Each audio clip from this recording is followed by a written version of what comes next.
Yan, Ate Linda, magdamag kami, hindi kami pinatulog yan. Ngayon umaga, nagbihis, 3:00, gising na. Magbibihis, kakain ko ng tinapay at gatas.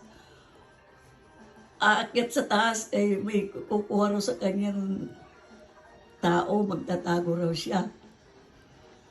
Hindi rin natutulog, anong oras na? Wala kaming tulog. Kaya Ate Linda, sasauli ko to kay Irene. Pagod na pagod na pagod na pagod na ako. Pagod na pagod na pagod na pagod na pagod na pagod na pagod na ako. Hindi ko na kaya, baka magkasakit ako lalo. Pagod na pagod na pagod na pagod na pagod na ako. Kita natin si Nanay.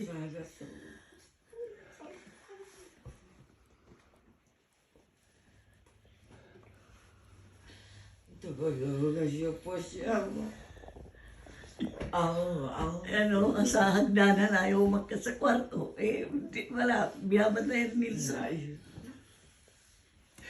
Pagod na pagod na pagod na pagod na pagod na ako. Wala akong kahit nasa iyo.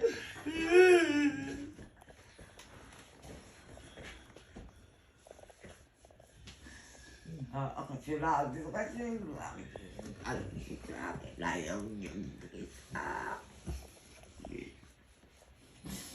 Nakakalalim. Pagod na pagod na pagod na pagod na ako. Bigyan na namin to kay Ari. Sasauli na namin Ako, to. adjust mo na lagi ka.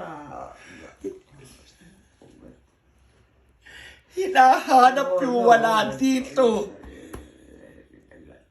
Hinahanap si Ate Evelyn, Ate Nya, Ate Mirna, Ate Tessie, Ate Linda, Vilma.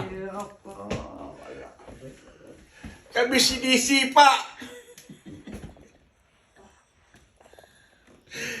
Pagod na pagod na pagod na pagod na ako.